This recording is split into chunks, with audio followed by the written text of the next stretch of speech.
A fonte foi uma escultura feita pelo estadunidense Marcel Duchamp para integrar a exposição de artistas independentes de 1917 em Nova York. É o famoso urinol virado de cabeça para baixo e assinado com o pseudônimo R. Munt. Roda de Bicicleta também é uma obra do Duchamp, só que feita em 1913. É basicamente uma roda de bicicleta e um banquinho de madeira. E ela e a fonte fazem parte de obras que se chamam ready-mades, ou seja, objetos comuns que, quando estão num espaço artístico, tipo uma galeria ou etc., são consideradas obras de arte. Tá, mas o que essas duas esculturas têm a ver com fotomontagem? Bom, para te responder essa pergunta, vou ter que evocar as obras do artista alemão John Herzfeld, que na verdade é o nome artístico de Helmut Herzfeld, ou John para os íntimos. John nasceu em Berlim no ano de 1891 e trabalhou com filmes, teatros e propaganda. Entre a Primeira e a Segunda Guerra Mundial, a Europa foi tomada por uma onda nazifascista, e John não ficou em cima do muro. Ele criou várias fotomontagens que criticavam o pensamento nazifascista, ou até que funcionavam como propaganda para o pensamento comunista alemão. As obras dele tinham uma boa dose de ironia. Ele recortava os corpos de líderes do partido nazista, das fotografias oficiais, e os posicionava em lugares de chacota e violência. John denunciava justamente essa artificialidade das posições que eram atribuídas a eles pelas propagandas nazistas. E Hitler não era mais visto como um líder carismático, mas sim como um usurpador que se revelava um assassino quando posicionado sobre uma poça de sangue.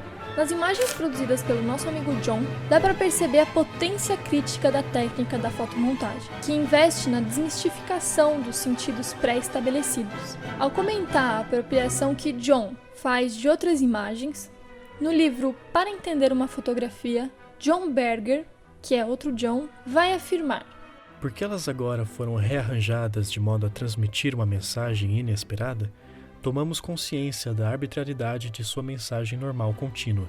Sua capa ideológica, ou seu disfarce ideológico, que vestia tão bem em seu lugar apropriado, a ponto de torná-lo indistinguível de suas aparências, é abruptamente revelada naquilo que é.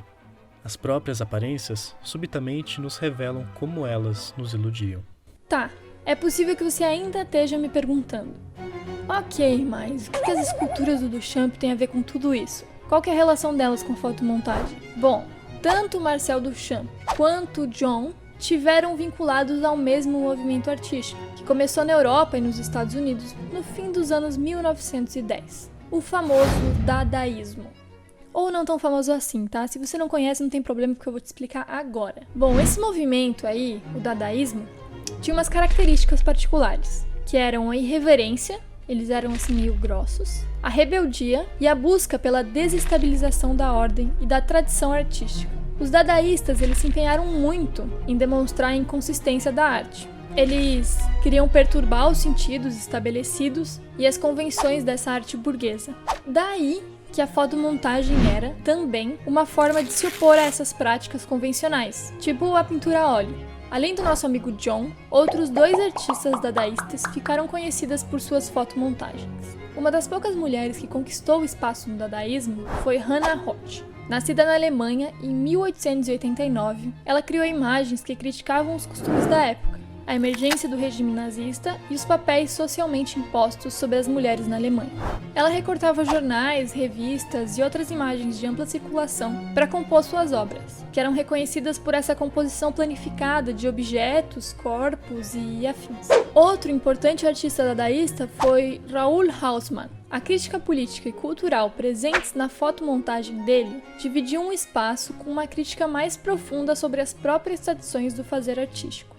Quando ele juntava numa mesma composição fotografias, ilustrações e palavras recortadas de jornais, o artista propunha essa quebra com a classificação que isolava os diferentes tipos de imagem e, eventualmente, os excluía como domínio das artes. Tanto nas fotomontagens quanto em outras práticas artísticas, os dadaístas utilizaram diversos métodos para destruir o conformismo na arte. O texto Para Fazer um Poema Dadaísta, de Tristan Tzara, evidencia o princípio da aleatoriedade. Escolha no jornal um artigo do tamanho que você deseja dar ao seu poema. Recorte o artigo. Recorte em seguida com atenção algumas palavras que formam esse artigo e meta-as num saco. Agite suavemente. Tire em seguida cada pedaço um após o outro. Copie conscienciosamente na ordem em que elas são tiradas do saco. O poema se parecerá com você. Os dadaístas também usavam outras estratégias, tipo a simultaneidade, o deslocamento e a reorganização dos elementos. No fundo, é a estética desse deslocamento e dessa reorganização que conecta as esculturas do Duchamp e as fotomontagens de John, Hannah e Raoul. Assim como John buscava desmistificar os sentidos da ideologia nazista, Duchamp procurava balançar as estruturas de uma tradição artística que determinava os espaços e padrões específicos para as obras de arte, através do deslocamento desses objetos industrializados e comuns para dentro de lugares de prestígio no mundo da arte, como as galerias e os museus. O poder da fotomontagem está exatamente na sua capacidade, assim como as esculturas de Duchamp, de questionar os valores impostos e, através desse recorte da realidade, mostrar que a noção que a gente tem de realidade já é em si um grande recorte. Isso é, nossas percepções são desde sempre influenciadas pelas instituições e pelas figuras de poder. Talvez, por sua capacidade subversiva, essa técnica apareça em outros movimentos artísticos ao longo da história. No surrealismo, por exemplo, a fotomontagem também foi uma forma dos artistas se voltarem para o seu próprio interior, construírem as imagens que representassem a natureza mística dos sonhos e encontrar ali outras possibilidades de existência e outras formas de fazer arte.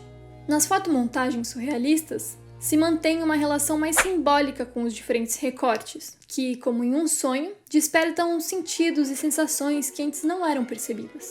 Já na pop art, a fotomontagem se encontra com a colagem. Através de recortes de revistas, os artistas britânicos Richard Hamilton e John McHale produziram a obra Mas o que faz os lares de hoje tão diferentes e tão atraentes? Nessa obra, os artistas criticam a publicidade e a forma como ela invade os espaços privado e doméstico e impõe suas imagens absurdas sobre a realidade de cada um.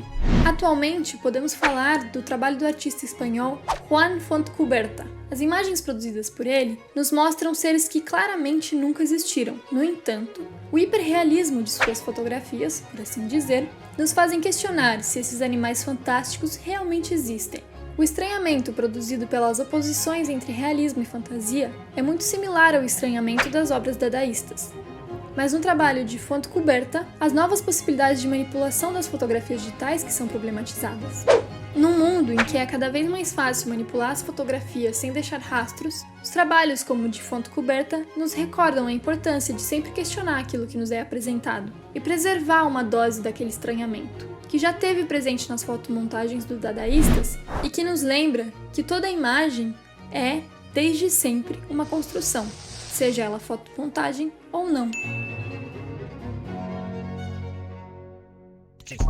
Obrigado por assistir esse vídeo até o final. A equipe do Holofote 64 se dedica muito na produção dos vídeos. Então, se você gostou do conteúdo, não se esqueça de curtir o vídeo, se inscrever no canal e compartilhar com os amigos. Até o próximo vídeo.